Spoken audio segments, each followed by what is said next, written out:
Dzień dobry, witam się z Państwem, Sławomir Kalwinek, Filmowa Migawka, czyli podcast Wytwórni Filmów Oświatowych w Łodzi z kawiarni Szkoły Filmowej w Łodzi, gdzie będziemy rozmawiali o festiwalu Łodzią po Wiśle. Zapraszam serdecznie. To jest podcast WFO. A naszym dzisiejszym gościem jest pan Krzysztof Brzezowski, organizator festiwalu, o którym będziemy rozmawiali, co w tym roku Szkoła Filmowa w Łodzi pokaże w Warszawie, czym się pochwali, jakie to będą etiudy i gdzie je będzie można zobaczyć. Zapraszam serdecznie. To jest podcast WFO. Dzień dobry, Krzyśku. Dzień dobry, Sławku. Łodzią po Wiśle, festiwal Szkoły Filmowej w Łodzi zagości w Warszawie w kinie Iluzjon. W kinie Iluzjon Filmoteki Narodowej. Cieszę się, że Filmoteka Narodowa i kino Iluzjon będą ponownie gospodarzami, że przyjęli nas pod swój dach. Przypływamy już jutro, 22 marca. Pokażemy 4 bloki filmów studentek i studentów Szkoły Filmowej w Łodzi, najnowsze produkcje z 2023 roku, ale filmy już doceniane na wielu polskich międzynarodowych festiwalach, nagradzane i cieszę się, że będziemy je mogli zaprezentować warszawskiej publiczności. Ile to w sumie dni będzie pokazów? 2 dni sumujemy w Iluzjonie w sali Stolica, czyli w głównej sali kina Iluzjon. 22 i 23 marca. W pierwszym dniu zobaczymy pierwszy blok filmów naszych studentek i studentów ze szkoły, ale rozpoczniemy, bo to już tradycja, filmem otwarcia w reżyserii Grzegorza Dębowskiego Tyle co nic, obsypany nagrodami podczas ostatniego festiwalu filmów fabularnych w Gdyni, laureat również za odkrycie roku Ostatniej Akademii Filmowej, czyli Nagrody Orzeł.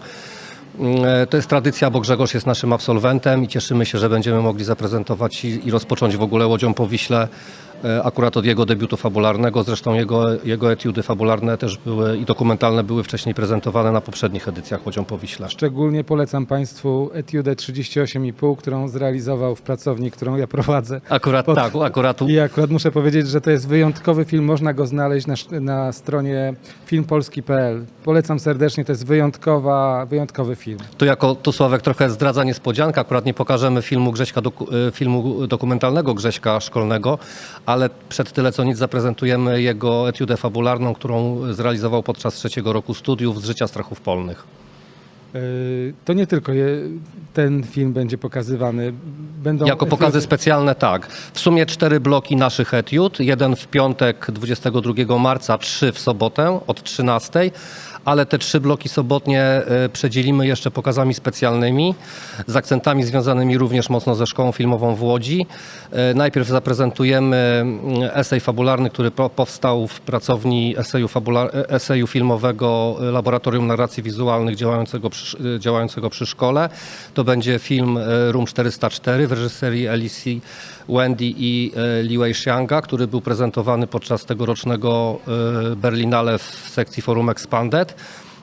A kolejne 2 bloki przedzieli równie ważny dla nas film, który powstał w koprodukcji studia filmowego Index. Będzie to film An Orange from Jaffa w reżyserii Mohameda Al-Mugani, naszego absolwenta reżyserii. Który był gościem 2 tygodnie temu w Filmowej Migawki, gdzie opowiadał o tym, w jaki sposób zrealizował i dlaczego zrealizował film o Palestynie. A dodam tylko, że też ważny tytuł, bo film Mohameda otrzymał Grand Prix ostatniej edycji festiwalu Clermont-Ferrand. Szkoła Filmowa w Łodzi prezentuje już wiele razy swoją twórczość, czy etiudy są prezentowane w Warszawie. Czy można zauważyć na przestrzeni tych lat, że etiudy się jakoś zmieniają, że tematyka albo sposób realizacji uległ zmianie na przestrzeni ostatnich lat? To jest dobre, ale też trudne pytanie. Znaczy tematyka na pewno.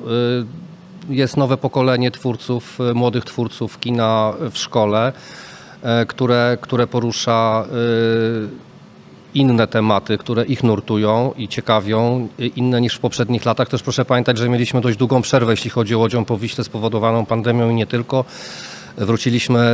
Wróciliśmy po kilku latach rok temu, to będzie 2. edycja po tej przerwie.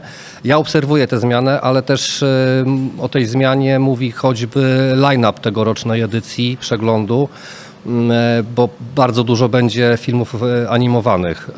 Nasza katedra animacji, twórczynie i twórcy, którzy kończą katedrę albo wciąż są w szkole, studentki i studenci, też przywożą nam mnóstwo nagród z festiwali, najważniejszych festiwali światowych, nie tylko tych poświęconych sztuce animowanej. To myślę, że jeden taki akcent, na który warto zwrócić uwagę, no ale też oczywiście myślę, że mają znaczenie nowe technologie. Jest coraz mniej filmów, które powstają, ale też takie będą oczywiście podczas Łodzią po Wiśle, głównie filmy dyplomowe, które powstają na taśmie światłoczułej.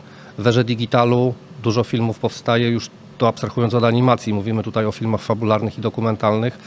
No już jakby są tworzone w innej technice, innymi kamerami i to też widać pewną zmianę, która też dotyka jakby szkoły i filmów, które u nas powstają. A teraz może takie pytanie podstawowe. A dlaczego w ogóle ten festiwal istnieje? Po co to jest?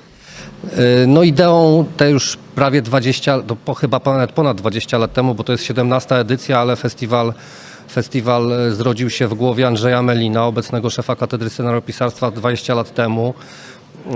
I tak naprawdę główną ideą i jakby tego przeglądu jest to, żeby wyjść z murami poza mury szkoły filmowej, żeby pokazać je w profesjonalnych warunkach kinowych, szerokiej publiczności kinowej, po prostu widzom kina, pasjonatom kina, ale też branży. Wiadomo, że branża jest w Warszawie, a więc mediom, przedstawicielom branży filmowej, zawsze mnóstwo osób, przedstawicieli tej branży i mediów na festiwal odwiedza.